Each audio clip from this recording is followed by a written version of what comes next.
皆さん、お久しぶりです。こんにちは。実は私もガーデンに来るのは2週間ぶりなんです。久しぶりに来たガーデンは、ミューレンベルギアのピンクがふわっと広がる世界になっていました。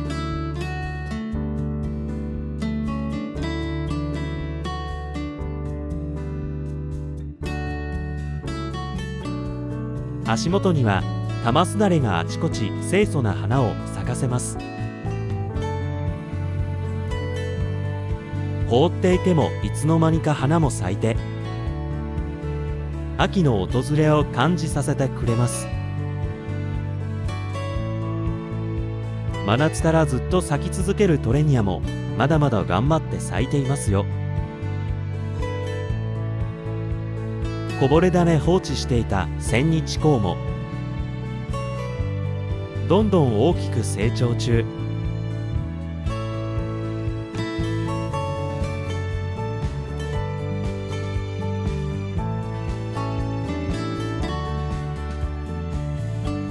ガイラルディアグレープセンセーションは他の色よりダントツ強く夏を越してくれました。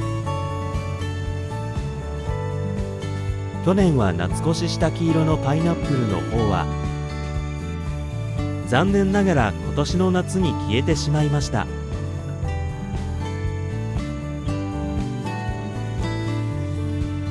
クフェアも春の芽吹きからゆっくりゆっくり成長してただいま満開です。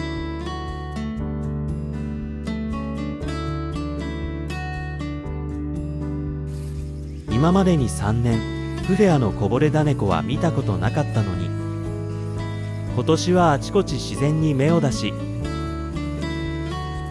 成長早かったものは親株と一緒に花を咲かせました。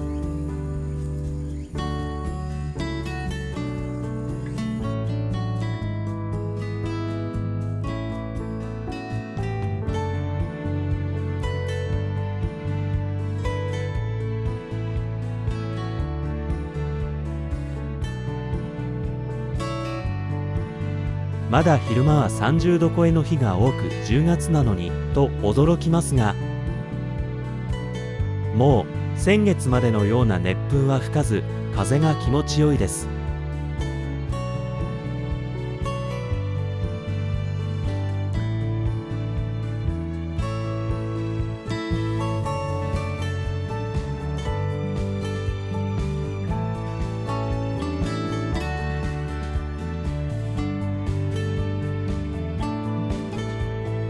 花をたくさん咲かせてくれたエレニウムももうお疲れです。株元から出てきた新芽ももりもり大きくなったので、上部は後ほどカットしましょう。2番花が咲いた西洋人参木を撮影していると、地震、雷、火事、スズメバチと私が恐れている。スズメバチが通過しました。今の時期が一番凶暴になっているようなので本当に怖いです。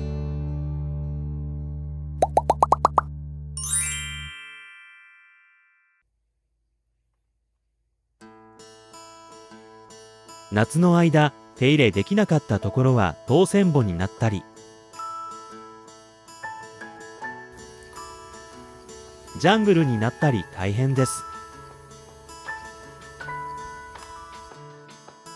大蓼の下葉はだんだんと枯れて茶色くなっています。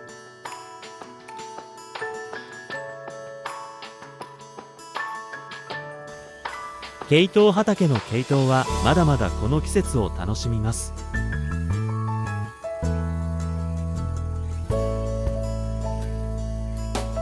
重たさで折れた茎の先にはモンスターケイトウがついていました。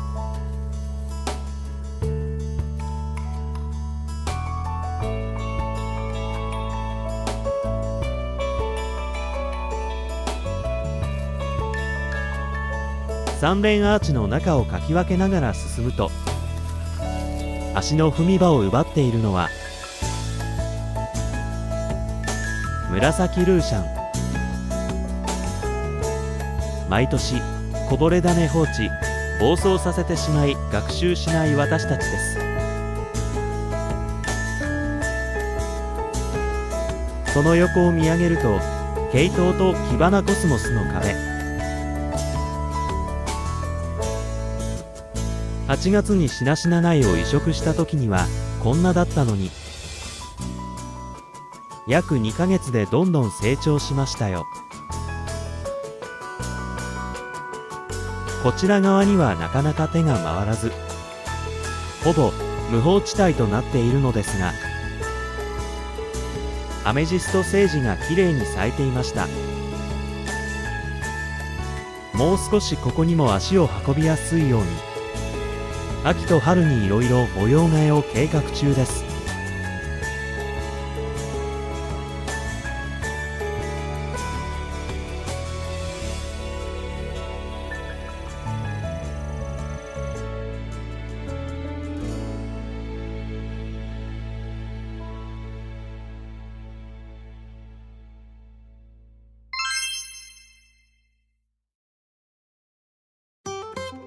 夏の間、花を咲かせてくれていた宿根草たちも、下から新しい花出てきたものは上部をカットします。下からある程度の葉が出てこないと思い切ったカットは怖いです。この新しい葉で光合成して冬の間の養分を貯めてほしいですね。こちらのセージも昨年バッサリ切ったら花つきがとても良かったので、またカットしてリフレッシュさせましょう。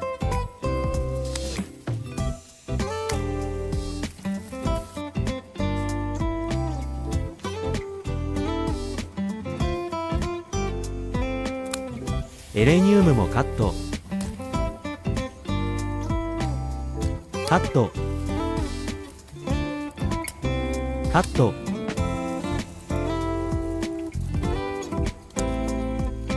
一本の太い茎からたくさん枝分かれしてお花が咲いていたんですね。少しもったいない感じもして名残惜しいですが、エネルギーチャージでどっしりとした大きな株になってもらいましょう。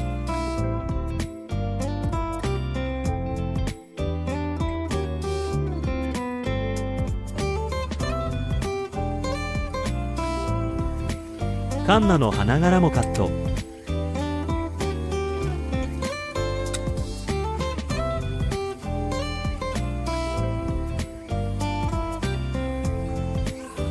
この日の傾きが秋って感じです。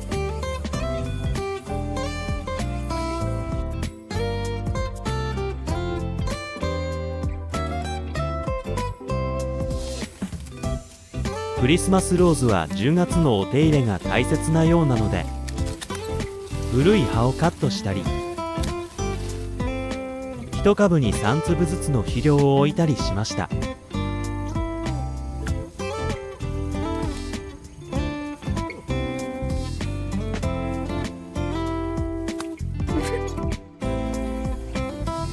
このイガグリ頭になった根元もとっても立派な葉が出てきています。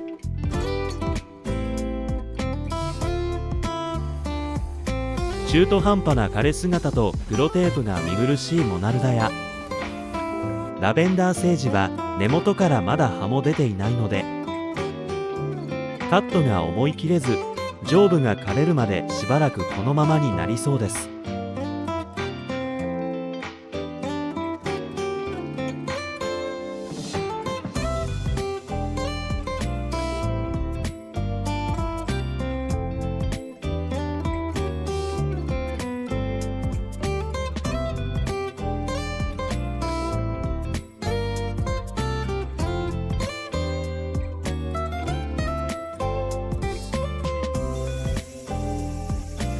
ジャングルの中を突き進むヤスちゃん。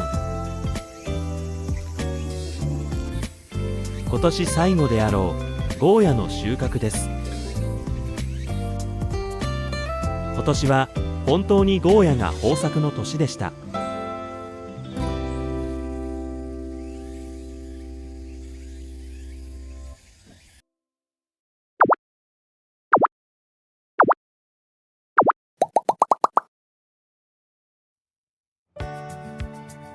何色が咲くかわからず購入していた下野は、源平咲き系を狙っていたけど結果は赤系でした。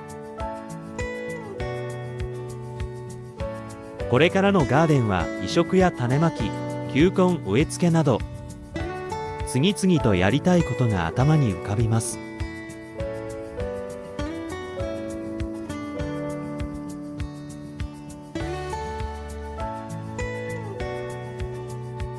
実はほとんどのバラは丸裸状態だったりします。バラってやっぱりお金も手もかけなきゃなんですね。